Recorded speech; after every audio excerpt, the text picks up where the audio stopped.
إن الحمد لله نحمده ونستعينه ونستغفره ونعوذ بالله من شرور أنفسنا ومن سيئات أعمالنا من يهده الله فلا مضل له ومن يضلل فلا هادي له وأشهد أن لا إله إلا الله وحده لا شريك له وأشهد أن محمدًا عبده ورسوله صلى الله تعالى عليه وآله وسلم يا أيها الذين آمنوا اتقوا الله حق تقاته ولا تموتن إلا وأنتم مسلمون يا أيها الناس اتقوا ربكم الذي خلقكم من نفس واحدة وخلق منها زوجها وبث منهما رجالا كثيرا ونساء واتقوا الله الذي تساءلون به والأرحام إن الله كان عليكم رقيبا يا أيها الذين آمنوا اتقوا الله وقولوا قولا سديدا يصلح لكم أعمالكم ويغفر لكم ذنوبكم ومن يطع الله ورسوله فقد فاز فوزا عظيما أما بعد فإن خير الحديث كتاب الله وخير الهدي هدي محمد صلى الله تعالى عليه وآله وسلم وشر الأمور محدثاتها وكل محدثة بدعة وكل بدعة ضلالة وكل ضلالة في النار أعوذ بالله من الشيطان الرجيم بسم الله الرحمن الرحيم وَلَقَدْ خَلَقْنَا الْإِنسَانَ وَنَعْلَمُ مَا تُوَسْوِسُ بِهِ نَفْسُهُ وَنَحْنُ أَقْرَبُ إِلَيْهِ مِنْ حَبْلِ الْوَرِيدِ إِذْ يَتَلَقَّى الْمُتَلَقِّيَانِ عَنِ الْيَمِينِ وَعَنِ الشِّمَالِ قَعِيدٌ مَا يَلْفِظُ مِنْ قَوْلٍ إِلَّا لَدَيْهِ رَقِيبٌ عَتِيدٌ فقال الله سبحانه وتعالى في موضع آخر والذين يكنزون الذهب والفضة ولا ينفقونها في سبيل الله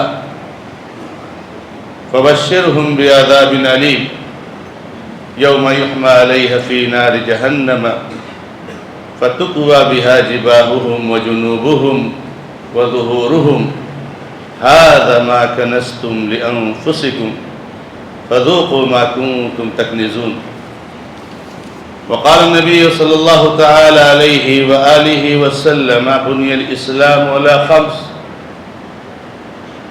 شهادة أن لا إله إلا الله وأن محمد رسول الله وإقام الصلاة وإيتاء الزكاة وصوم رمضان وحج البيت معزز اور معقر دینی اور ملی بھائیوں،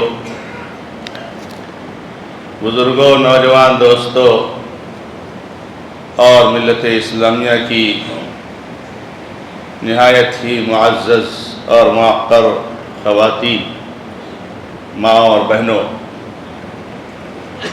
اللہ رب العزت کا لاکھ لاکھ شکر اور احسان ہے، اس کا بے پناہ فضل اور انعام ہے کہ رب العزت نے ہمیں اور آپ کو عقیدہ توحید اور منہج سلف صالح کی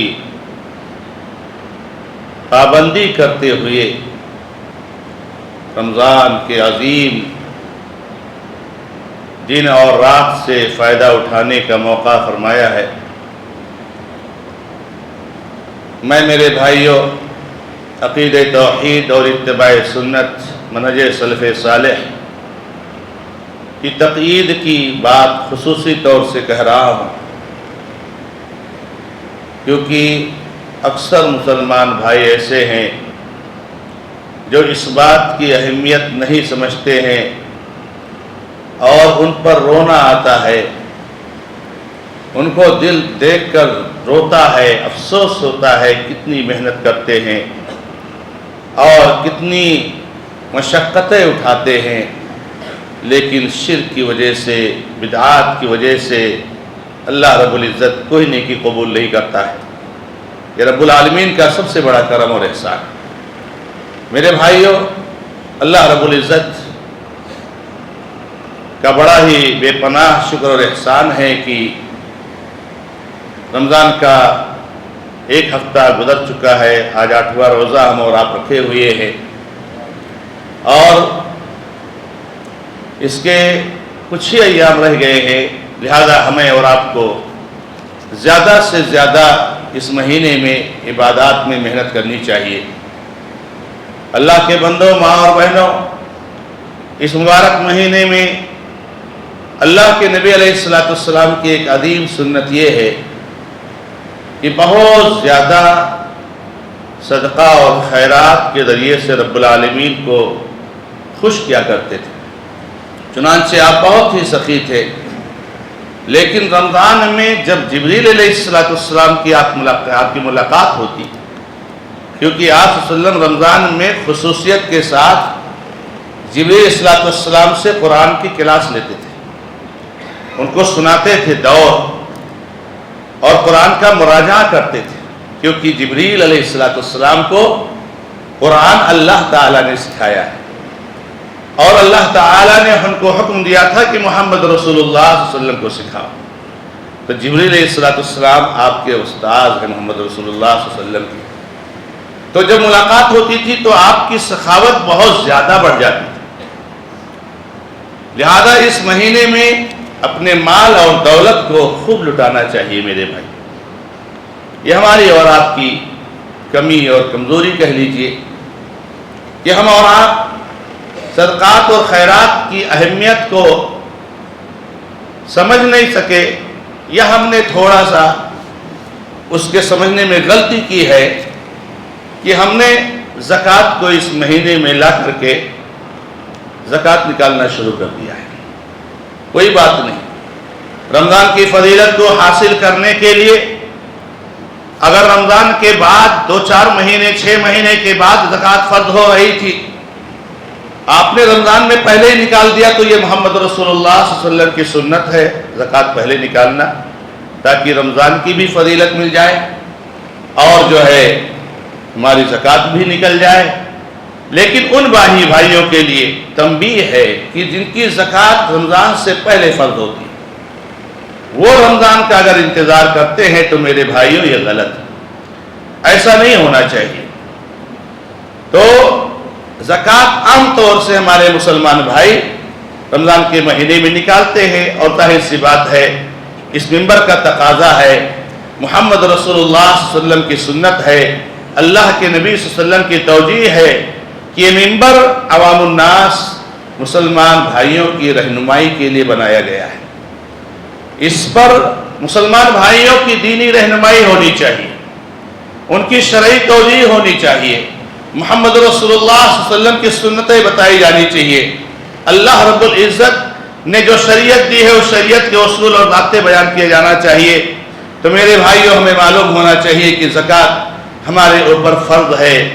جن بھائیوں کا مال نصاب تک پہنچتا ہے ان کو زکوٰۃ نکالنا فرض ہے۔ زکوٰۃ اسلام کا تیسرا رکن ہے، اور آپ قرآن کی تلاوت کرتے ہو، قرآن کا مہینہ ہے، بکثرت آپ پڑھتے ہو قرآن کریم میں اقیموا الصلاۃ وآتوا الزکاۃ، نماز قائم کرو، زکوٰۃ دو۔ ابو بکر صدیق رضی اللہ تعالیٰ عنہ نے ان لوگوں سے قتال کیا تھا، تلوار نکالی تھی اور جنگ کی تھی ان سے، جن لوگوں نے کہا تھا کہ ہم زکوٰۃ نہیں ادا کریں گے یا زکوٰۃ ادا کرنے سے سستی کر رہے تھے۔ یہاں تک کہ عمر فاروق رضی اللہ تعالیٰ عنہ نے ابو بکر صدیق رضی اللہ تعالیٰ عنہ سے شروع میں بحث کی کہ اے ابو بکر صدیق، آپ ان لوگوں کے خلاف تلوار کیسے اٹھاؤ گے جو نماز پڑھتے ہیں اور اللہ رب العزت کی توحید پر ایمان لاتے ہیں؟ ابو بکر صدیق نے کہا تھا واللہ لأقاتلن من فرق بین الصلاۃ والزکاۃ، اللہ کی قسم میں اسے جنگ کروں گا جس نے نماز اور زکوٰۃ کے بیچ میں فرق کر دیا. چھوڑوں گا نہیں. اور جنگ کیا میرے بھائی, جنگ کیا, ان کا قلعہ کما کیا, ان کے خلاف تلوار اٹھائی, ان کی گردنیں کٹی. لہذا زکوٰۃ کسی بھی صورت میں ایک مسلمان کو نکالنا واجب اور فرض ہے میرے بھائیوں. رب العالمین نے ہمیں اور آپ کو متنبہ اور ہوشیار کرتے ہوئے قرآن کریم میں فرمایا ہے. جس آیت کریمہ کو میں نے آپ کے سامنے پیش کیا ہے, رونگٹے کھڑے ہو جائیں گے. ترجمہ سے پڑھ لیجئے میرے بھائیوں. جن کو اللہ نے مال نوازا ہے, دولت سے نوازا ہے, رب العالمین کا شکر ادا کیجئے میرے بھائیوں. دینے والا اللہ ہے, بہت زیادہ دیا ہے رب العالمین نے.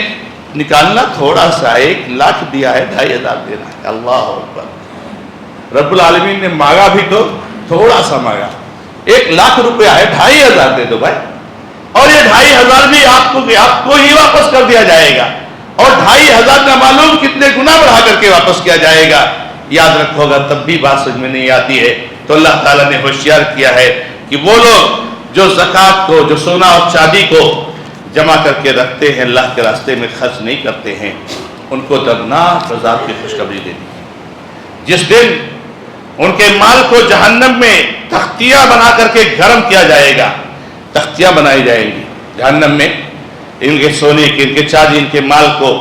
جانور ہوں گے تو جانوروں سے لودا جائے گا اور گرم کیا جائے گا. اس سے چہرہ, پیشانی اور پیٹ اور پیٹھ اور پہلو سب کو داغا جائے گا, جلایا جائے گا جہنم میں, اور کہا جائے گا ھذا ما کنزتم لانفسکم فذوقوا ما کنتم تکنزون.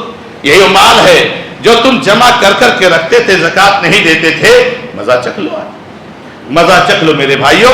لہذا ہمیں اور آپ کو اس بات کو دھیان میں رکھنا چاہیے کہ اپنے مال کا حساب کریں, سونے کا حساب کریں, چاندی کا حساب کریں اور زکوٰۃ نکالیں. میرے بھائیوں, جن اموال میں زکوٰۃ واجب ہے, اللہ کے بندو, سرسری طور سے آپ کے سامنے اس کا تذکرہ کرنا چاہوں گا. رب العالمین نے بہت قسم کے مال ہمیں دیے, بہت قسم کے مال, سینکڑوں قسم کے مال ہوں گے میرے بھائی. مال میں زکوٰۃ, کتنے قسم کے مال میں زکوٰۃ فرض ہے؟ صرف 4 اور 5 قسم کے مال. آپ کے پاس ہیرے جواہرات ہیں, موتیاں ہیں, نہیں, زکوٰۃ نہیں فرض ہے میرے بھائی. آپ کے پاس بہت کچھ مال ہے, نہیں فرض ہے. آپ کے پاس زکوٰۃ صرف سونے پر فرض ہے میرے بھائی. آپ کے اوپر زکوٰۃ صرف چاندی پر فرض ہے میرے بھائی. آپ کے اوپر زکوٰۃ صرف کیش, نقدی, جو پیسے اور روپے ہیں, اس کے اوپر فرض ہے میرے بھائی. ہمارے اوپر زکوٰۃ جانوروں پر فرض ہے. جانوروں میں بھی صرف جو ہے اونٹ اور اونٹنی, گائے, بیل, بکرا, بکری, بھیڑ, دمبا, اس کے علاوہ کسی اور جو ہے جانور پر زکوٰۃ نہیں فرض ہے. ایسے ہی میرے بھائیوں, غلے اور پیداوار پر زکوٰۃ فرض ہے. غلے اور پیداوار پہ بھی بہت محدود غلے اور پیداوار پہ ہے. اس میں چاول ہے, گیہوں ہے میرے بھائیوں, کھجور ہے, جو ہے, کشمش ہے, انگور ہے, انہی چیزوں پر جو ہے زکوٰۃ فرض ہے. ساری چیزوں پر زکوٰۃ نہیں فرض ہے. سبزیاں ہیں, مختلف قسم کی دالیں ہیں, مختلف قسم کے اور چیزیں ہیں, اور ساری چیزوں پر زکوٰۃ نہیں فرض ہے میرے بھائیوں. انہی چیزوں پر زکوٰۃ فرض ہے. اور اللہ کے بندے, ہمارے اوپر ایک چیز جس پر زکوٰۃ فرض ہے وہ اموال تجارت ہے, سامان تجارت ہے. اس کو سمجھنے کی ضرورت ہے میرے بھائی. اس کو ہمارے احباب نہیں سمجھ پاتے.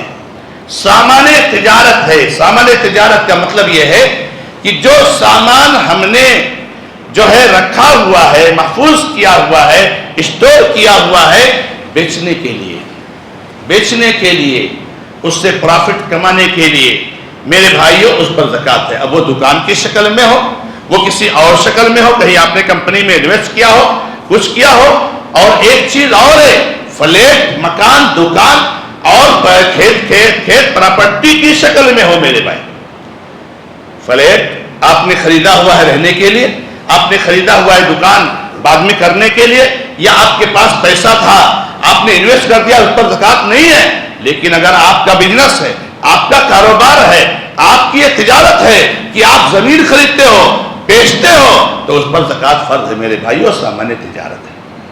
اگر آپ کا یہ کاروبار ہے, آپ کا یہ بزنس ہے کہ آپ فلیٹ خریدتے ہو, آپ دکان خریدتے ہو اور آپ بیچتے ہو, سستے میں مل رہا ہے, آپ نے بک کر لیا, بعد میں اس کو مہنگے میں بیچنے کا آپ کا ارادہ ہے, تو میرے بھائیوں آپ پہ اوپر زکوٰۃ فرض ہے. اس کو ذرا سمجھ جائیے گا, کیونکہ ہمارے بہت سارے, کیونکہ پراپرٹیوں پہ زکوٰۃ نہیں ہے. میرے پاس جو ہے 10 ایکڑ جگہ پڑی ہوئی ہے, لیکن میں نے اس کو بیچنے کے لیے نہیں رکھا ہوا ہے، اب اولاد سے آیا یا پیسہ تھا میں نے لے لیا، بعد میں دیکھا جائے گا کیا کیا جائے گا، اس کے اوپر زکات نہیں ہے میرے بھائیو۔ کسی کے پاس 10 فلیٹ ہے میرے بھائیو، اللہ نے نوازا تھا، لے لیا اس نے، وہ رکھا ہوا ہے، کوئی پلان نہیں ہے آگے بیچے گا کہ کیا کرے گا، بھاڑے پہ دے گا، اس کے اوپر زکات نہیں ہے میرے بھائیو۔ دکان دسیوں ہے آپ کے پاس، اس کے اوپر زکات نہیں ہے، لیکن ہمارا بزنس ہے، ہماری تجارت ہے، ہمارا کاروبار ہے کہ ہم زمین خریدتے ہیں بیچتے ہیں، ہم فلیٹ خریدتے ہیں بیچتے ہیں، ہم دکان خریدتے ہیں بیچتے ہیں، تو میرے بھائیو اس کے اوپر زکات فرض ہے۔ یہ تھوڑے سے اموال ہیں جس کے اوپر زکات فرض ہے۔ آپ کو سب کا نصاب معلوم ہے، اور جماعت المسلمین محصلہ کی طرف سے الحمدللہ ہمیشہ ہر سال اللہ ان سب کو جزائے خیر عطا فرمائے، اور سب سے زیادہ اللہ تعالی ہمارے ان بزرگوں کو جزائے خیر عطا فرمائے، ان کی قبروں کو نور سے بھر دے جنہوں نے ہمیں یہ سسٹم اور نظام دیا ہے۔ اس کی پوری تفصیلات ہمارے سامنے آ جاتی ہیں، کس میں کتنا زکات دینی ہے، کیا کرنا ہے، بڑی آسانی کے ساتھ ایک آدمی اس کو دیکھ کر کے اپنی زکات نکال سکتا ہے۔ میرے بھائیوں، زکات نکالنے میں اللہ کے بدو حد درجہ احتیاط سے کام لینا چاہیے۔ زکات بہت بڑا مسئلہ ہے، جیسے زکات فرض ہے ایسے ہمارے اوپر یہ بھی فرض ہے کہ ہم زکات کہاں پر دیں گے، کہاں پر دیں گے، یہ بڑا مسئلہ ہے۔ اور آج میرے بھائیوں، زکات کے خرچ کرنے کے معاملے میں جو افراتفری مچی ہوئی ہے، معاف کرنا، اور جو دھاندلی ہے اس معاملے میں کہ اللہ کی قسم جو ہے کیا نام ہے، ایسا لگتا ہے کہ اکثر بھائیوں کی زکات اس کے جو ہے کیا نام میں نہیں جاتی۔ آپ کو معلوم ہے اللہ کے نبی محمد رسول اللہ صلی اللہ علیہ وسلم کے بارے میں ابو داؤد حدیث روایت فرماتے ہیں، زیاد بن الحارث السدائی رضی اللہ تعالیٰ عنہ آئے، نبی علیہ السلام سے اسلام پر بیعت کی، اسلام قبول کیا۔ کہتے ہیں کہ ایک آدمی آیا اور ایک آدمی نے کہا نبی صلی اللہ علیہ وسلم مجھ کو زکات میں سے دے دیجئے کچھ، تو اللہ کے نبی علیہ السلام نے کہا دیکھ سن، بہت پیاری حدیث ہے اور بہت اہم حدیث ہے، کہا ان اللہ لم یرض بحکم نبی ولا غیرہ فی الصدقات حتی حکما ہوا فجزاها 8 اجزاء فإن كنت من ذلك اعطيتك۔ کیا مطلب میرے بھائی؟ کہا دیکھ سن، اللہ رب العزت نے زکات کی تقسیم کو کسی نبی پر بھی نہیں چھوڑا ہے کہ کہاں دینا ہے، نبی فیصلہ کریں گے۔ سبحان اللہ، بہت ساری چیزیں نبی صلی اللہ علیہ وسلم نے متعین کی، گرچہ اللہ کے بتانے سے کی ہے، نہیں اس کو اللہ نے نہیں کہا، جبریل سے نہیں کہا کہ جاؤ محمد رسول اللہ صلی اللہ علیہ وسلم کو بتا دو کہ زکات کہاں کہاں دینی ہے اور آپ اپنی حدیث بتا دیتے، نہیں، قرآن کی آیت نازل فرمائی، اسی کی طرف اشارہ کر رہے ہیں کہ اللہ تعالیٰ نے زکات کے خرچ کرنے کو، زکات کے مصارف کو طے کرنے کے لیے نبی صلی اللہ علیہ وسلم کو بھی کوئی اختیار نہیں دیا، کسی کو اختیار نہیں دیا، خود اپنا اللہ رب العزت نے اس کو تقسیم کیا۔ انما الصدقات للفقراء والمساکین والعاملین علیہا والمؤلفۃ قلوبہم وفی الرقاب والغارمین وفی سبیل اللہ وابن السبیل۔ 8 جگہ، 8 کی 9ویں جگہ قیامت تک نہیں ہو سکتی میرے بھائی، پوری دنیا کے لوگ مل کر کے 9ویں جگہ بنانا چاہے تو نہیں ہو سکتا ہے۔ محمد رسول اللہ صلی اللہ علیہ وسلم کا اللہ نے اس کو 8 حصوں میں تقسیم کر دیا ہے، فقیر، مسکین، اس پر کام کرنے والے، تالیف قلب کے لیے جو نئے مسلمان ہوئے ہیں یا مسلمان ہونے والے ہیں، قرض دار، اللہ کے راستے میں جہاد کرنے والے، میدان جنگ میں تلوار سے جہاد کرنے والے، قلم جی اپنی زبان اس سے جہاد کرنے والے نہیں مراد ہیں یہاں پر، میدان جنگ میں جو تلوار سے دشمنان اسلام سے برسر پیکار ہیں، الغزاۃ فی سبیل اللہ، اللہ کے راستے میں غزوہ کرنے والے وہ مراد ہیں، اور مسافر ہیں میرے بھائیوں، اور گردنوں کو چھڑانے کے لیے، غلام کو آزاد کرنے کے لیے، لوڈیوں کو آزاد کرنے کے لیے، یہ 8 مصارف اللہ رب العزت نے طے کیا۔ سورہ توبہ آیت نمبر 60 میں آپ دیکھ لیجئے میرے بھائیوں۔ لہذا اس بات کی ہمیں اور آپ کو پوری توجہ دینی چاہیے کہ اللہ کے بندوں، زکات کو انہی 8 مصارف میں لوگ دعویٰ سینٹر کھولتے ہیں، لوگ نامعلوم کون کون سے سینٹر کھولتے ہیں۔ آپ کو معلوم ہونا چاہیے میرے بھائیوں، آج تو زکات کا کوئی وہی نہیں رہ گیا ہے، دعویٰ سینٹر کھول کر کے لوگ زکات وصول رہے ہیں۔ کیوں بھائی آپ زکات وصول رہے ہو؟ کیا کرنا ہے؟ دعوت سینٹر میں کون سا مصرف ہے؟ کیا دعوت سینٹر مصرف میں آتا ہے؟ نہیں میرے بھائیوں، عجیب و غریب معاملہ ہے اللہ کے بندو۔ اللہ کے نبی صلی اللہ علیہ وسلم نے اتنی صاف طور سے کہا، اس آدمی سے کہا اگر تو ان 8 لوگوں میں سے ہے تب تو میں تجھ کو دوں گا، ورنہ پھر تو میں نہیں دوں گا۔ میرے بھائیوں یاد رکھنا، زکوٰۃ کو نکالنا جیسے فرض ہے، زکوٰۃ کو اس کے مد تک پہنچانا فرض ہے۔ اور آپ کو یہ بھی بتا دوں کہ میرے بھائیوں ہمارے ملک کی ایک بدقسمتی یہ ہے کہ مسلمانوں کے اندر اجتماعیت نہیں، عمومی طور سے، عام طور سے زیادہ تر جگہوں میں، کئی صوبوں میں آپ جائیں گے نا، کوئی بیت المال نہیں، کوئی جماعتی سسٹم نہیں، کوئی نظام نہیں۔ نوجوانوں سے میں خصوصی گزارش کرتا ہوں کہ نوجوانوں اس نظام کی قدر کرو۔ آپ کو شاید بھاری پڑتا ہوگا کہ ایک صدر اور ایک جماعت کے ذمہ دار کے فیصلے کی پابندی کرنی پڑتی ہے، اس کی اطاعت میں رہنا پڑتا ہے، لیکن آپ کو بتا دیتا ہوں ہو سکتا ہے کبھی وقتی طور سے تکلیف ہو جائے، لیکن اس میں جتنا خیر ہے اور جو فائدے ہیں میرے بھائیوں، اس کا اندازہ ان جگہوں پر جا کر کے لگاؤ جہاں پر کوئی پتہ نہیں ہے، کوئی عطا نہیں۔ میرے بھائی رب العزت نے ہمیں اور آپ کو بیت المال کا نظام دیا ہے، زکوٰۃ کو جمع کرنے کی یہ اصل جگہ ہے۔ اور بیت المال کچھ لوگ کہتے ہیں عمر رضی اللہ عنہ نے قائم کیا، نہیں۔ بیت المال کچھ لوگ کہتے ہیں وہ صدیق نے، نہیں۔ بیت المال محمد رسول اللہ صلی اللہ علیہ وسلم نے قائم کیا ہے۔ یہ الگ مسئلہ ہے کہ عمر رضی اللہ عنہ اس کی اور ترتیب بنائی اور منظم کیا اور اس کو اس نام کے ساتھ اس کو جو ہے کیا نام ہے، ورنہ محمد رسول اللہ صلی اللہ علیہ وسلم نے بیت المال قائم کیا ہے۔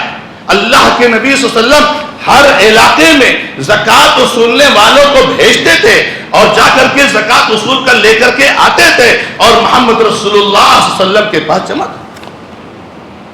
اللہ کے نبی صلی اللہ علیہ وسلم کے زمانے میں بیت المال کا نظام ہے میرے بھائیوں، بیت المال کا نظام وہاں سے چلا آ رہا ہے۔ الحمدللہ وہ بیت المال کا نظام جو وہاں سے چلا ہے آج بہت ساری جگہوں پر ختم ہو گیا ہے، لیکن اللہ رب العزت نے ہمیں یہ دولت دی ہے، اللہ سے رو کر کے گڑ گڑا کر کے اپنے بزرگوں کے لیے دعائیں مانگو کہ رب العالمین کی قبروں کو نور سے بھر دے، ان کے گناہوں کو معاف کر دے، انہیں کروٹ جنت سے فرمائے۔ کتنا مبارک یہ نظام ہے، کتنا مبارک یہ سسٹم ہے میرے بھائیوں۔ بڑی خاموشی کے ساتھ، عزت اور احترام کے ساتھ میرے بھائیوں ہماری بیواؤں کی، یتیموں کی، محتاجوں کی، غریبوں کی، فقیروں کی اور جو ہے زکوٰۃ کے جو مصارف ہے ان سب میں جو ہے کیا نام ہے مصرف میں خرچ کیا جاتا ہے۔ اللہ کے مردوں بڑی عزت اور سسٹم کے ساتھ ہوتا ہے۔ رب العالمین اس میں اور بہتری کی توفیق عطا فرمائے۔ لیکن یاد رکھو بیت المال ہی زکوٰۃ کی اصل جگہ ہے۔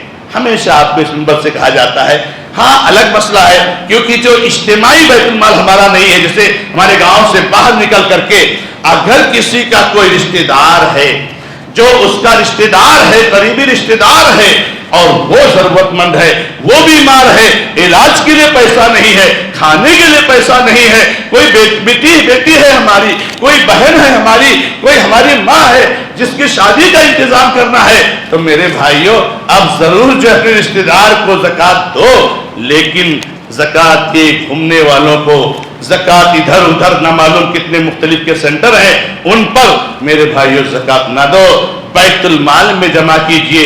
ہم لوگوں کا کام یہی ہے جو بھی زکوٰۃ نکلے بیت المال میں جمع کر دے۔ بیت المال دیکھے گا کہاں کہاں پہنچانا ہے، کہاں کہاں دینا ہے، کس کو دینا ہے، کس کو کس طرح کتنا دینا ہے، یہ ہماری اور آپ کے جو ہے نمائندے ہیں اور بیت المال کے ذریعہ سے اس کو جو ہے پہنچایا جائے گا۔ تو زکوٰۃ کو بیت المال میں دینے کی کوشش کرنی چاہیے۔ مدارس کے بہت سارے سفرہ آتے ہیں میرے بھائیوں، لیکن یاد رکھو میرے بھائیوں زکوٰۃ کو جو ہے بیت المال میں جمع کراؤ، بیت المال والے مدارس والوں کو دیں گے۔ بہت سارے مدارس والے آتے ہیں لیکن ہمارا مال جب بیت المال میں جمع ہوگا اجتماعیت کے ساتھ بیت المال میں تو وہ اس کو تقسیم کیا جائے گا۔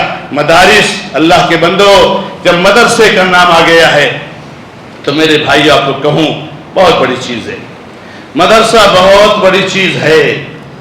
اس کی قدر کو پہچانو مسلمانوں، اس کی قدر کو پہچانو۔ یہ مدرسہ یتیموں اور غریبوں کی جگہ نہیں ہے، یہ مدرسہ وہ مدرسہ ہے کہ جہاں سے دین کی حفاظت کرنے والے مجاہد تیار ہوتے ہیں۔ دین کی حفاظت کرنے والے مجاہد تیار ہوتے ہیں.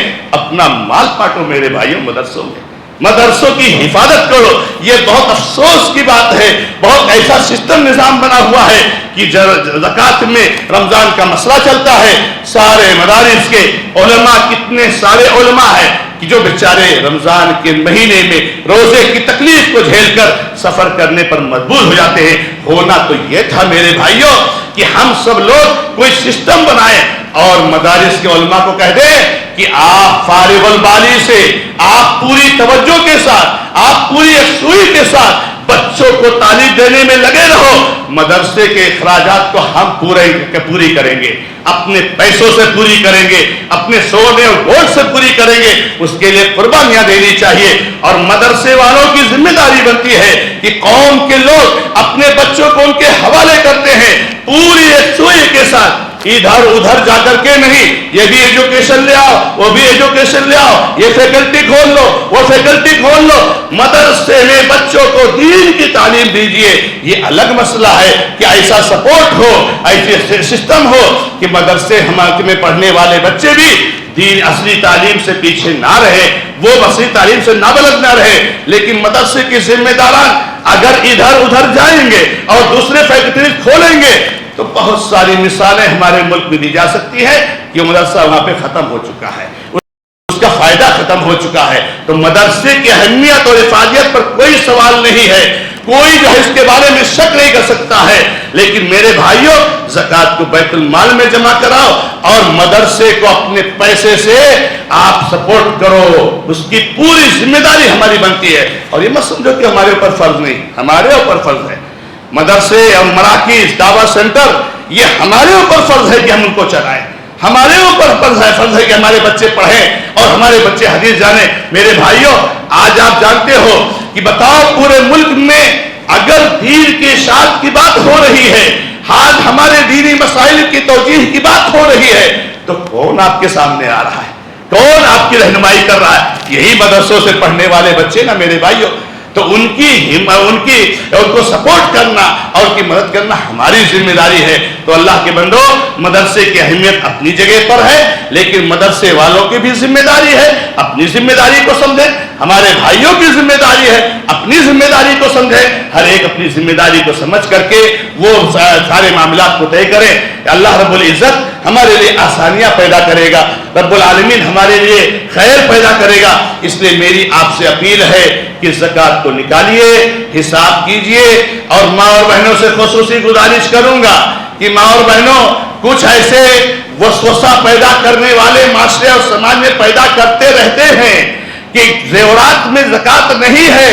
میری ماں اور بہنوں، آپ کو ایک ہی دو حدیثیں سناتا ہوں. محمد رسول اللہ صلی اللہ علیہ وسلم کے پاس جب ایک خاتون آتی ہیں جن کے ہاتھ میں کڑے ہوتے ہیں، سونے کے موٹے موٹے کڑے پہنی ہوئی ہوتی ہے، تو وہ کہتے ہیں، نبی صلی اللہ علیہ وسلم پوچھتی ہے کہ آپ اس کی زکوٰۃ ادا کرتی ہو؟ کہتی ہیں نہیں. کہا جہنم میں جانے کے لیے تو یہی کافی ہے. یہ زیور ہے یا نہیں زیور ہے؟ یہ خاتون جو کڑا پہنے ہوئی تھی وہ زیور ہے یا نہیں زیور ہے؟ کچھ لوگ کہتے ہیں زیور میں زکوٰۃ نہیں ہے. جو استعمال میں، یہ زیور بھی تھا اور استعمال میں بھی ہو رہا تھا، پہنی ہوئی تھی خاتون. لہذا اس شک اور شبہ کو دور کر دو. محمد رسول اللہ صلی اللہ علیہ وسلم سے پوچھا گیا، کچھ خاتون نے گولڈ کے بارے میں پوچھا، زیور کے بارے میں پوچھا کہ نبی صلی اللہ علیہ وسلم یہ کنز ہے کیا؟ تو نبی صلی اللہ علیہ وسلم فرماتے ہیں جو زیور، جو گولڈ جو زیور کی شکل میں ہے، اگر نصاب کو پہنچ جاتا ہے اور نصاب زکوٰۃ ادا کر دی جاتی ہے تو وہ کنز نہیں ہے، وہ کنز نہیں ہے.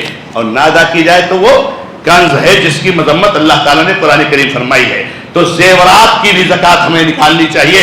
اور ماں اور بہنوں کی ذمہ داری ہے، جس کا گولڈ ہے وہ زکوٰۃ نکالے گا. اگر شوہر نکال دے ان کا احسان ہے، اللہ ان کو جزائے خیر عطا فرمائے. ابا نکال دے ان کا احسان ہے، اللہ جزائے خیر عطا فرمائے. بھائی نکال دے ان کا احسان ہے، اللہ جزائے خیر عطا فرمائے. لیکن زکوٰۃ کے معاملے میں ہمیں اور آپ کو سنجیدہ ہونا چاہیے. اللہ رب العزت سے دعا کرتا ہوں کہ رب العالمین ہمیں اور آپ کو سب کو شرعی اصول اور ضوابط کے مطابق زکوٰۃ نکالنے کی توفیق عطا فرمائے.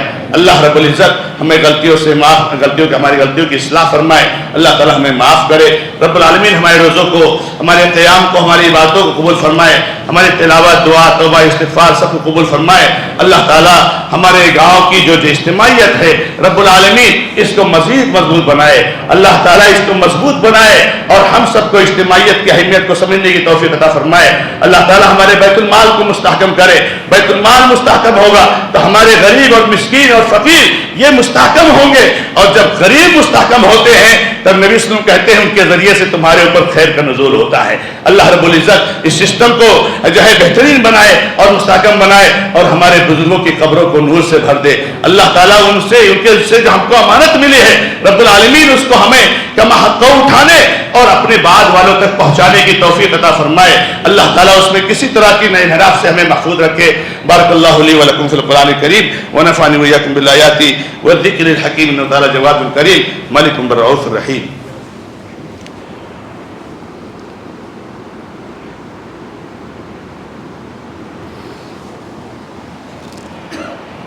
الحمد للہ رب العالمین واشہد ان لا الہ الا اللہ وحدہ لا شریک لہ واشہد ان محمدا عبدہ ورسولہ صلی اللہ تعالی علیہ وآلہ وسلم۔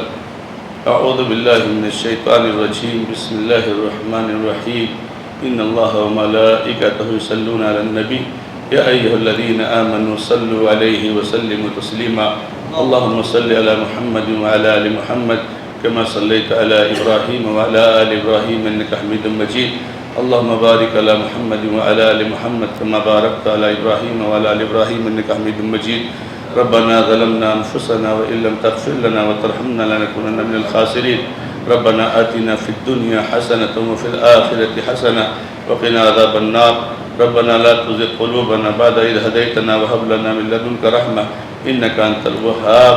اللهم اغفر لنا وللمؤمنين والمؤمنات والمسلمين والمسلمات، اللهم ألف بين قلوبهم وأصلح ذات بينهم وانصرهم على عدوك وعدوهم يا رب العالمين۔ اللهم آمنا في أوطاننا، اللهم آمنا في أوطاننا، اللهم آمنا في أوطاننا، اللهم عليك بأعدائك وأعداء الدين، اللهم إنا نجعلك في نحورهم ونعوذ بك من شرورهم۔ اللهم تقبل صيامنا، اللهم تقبل قيامنا، اللهم تقبل صدقاتنا وجميع أعمال الصالحة، اللهم يا حي يا قيوم برحمتك أستغيث۔ أقول قولي هذا وأستغفر الله لي ولكم ولسائر المسلمين فاستغفروه إنه الغفور الرحيم، الحمد لله رب العالمين۔